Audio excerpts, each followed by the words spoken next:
Hili eneo ni barabara ya toka Morogoro kwenda Iringa maarufu kama Iyovi. Tunachokiona hapa ni kwamba barabara yetu kutokana na mvua ambazo zinaendelea kunyesha sasa imeanza, tope zimekuja zimeingia barabarani na magari kadhaa, madereva ambao hawakuwa na tahadhari wameweza kupata madhara ambayo tumeyaona. Kuna gari kama 2-3 ambazo zimeanguka. Kwa hiyo jeshi la polisi mkoa wa Morogoro tunataka kutoa tahadhari kwa madereva ambao wanatumia barabara hii hasa kipindi hiki cha mvua, kwamba kipindi cha mvua wanapaswa kufuata sheria zote za barabara na kuchukua tahadhari mbalimbali, sababu mvua zinapokuwa zinanyesha huoni kwanza unakuwa ni hafifu, lakini lolote linaweza katokea. Kama hili sasa maporomoko yametokea, barabara imeziba, lakini dereva sasa huyu yeye akawa amekuja tu bila kuchukua tahadhari, mwisho wa siku kupata matatizo.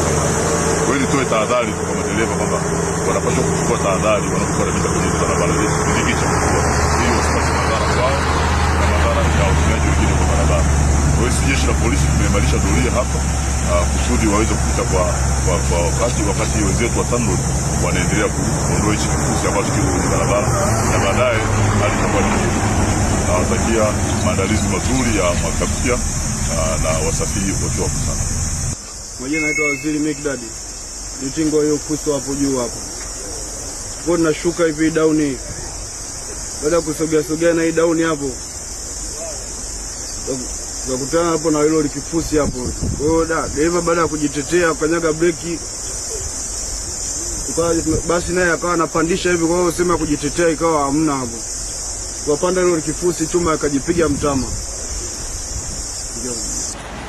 Jina langu naitwa Emmanuel Alice Mchila. Mzaliwa Dodoma. Mimi ni msaidizi wa dereva. Tulikuwa tukitoka Dar kuelekea Mbeya. Na gari ilikuwa imepakia shehena ya matrekta.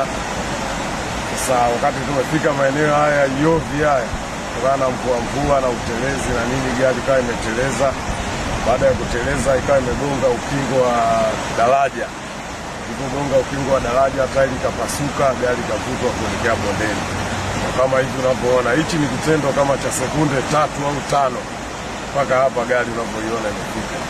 Lakini namshukuru Mungu tumetoka katika mazingira tukiwa salama, chibuko tu na mali kama hivi unavyoona, mali tulitoa huko kwenye kontena.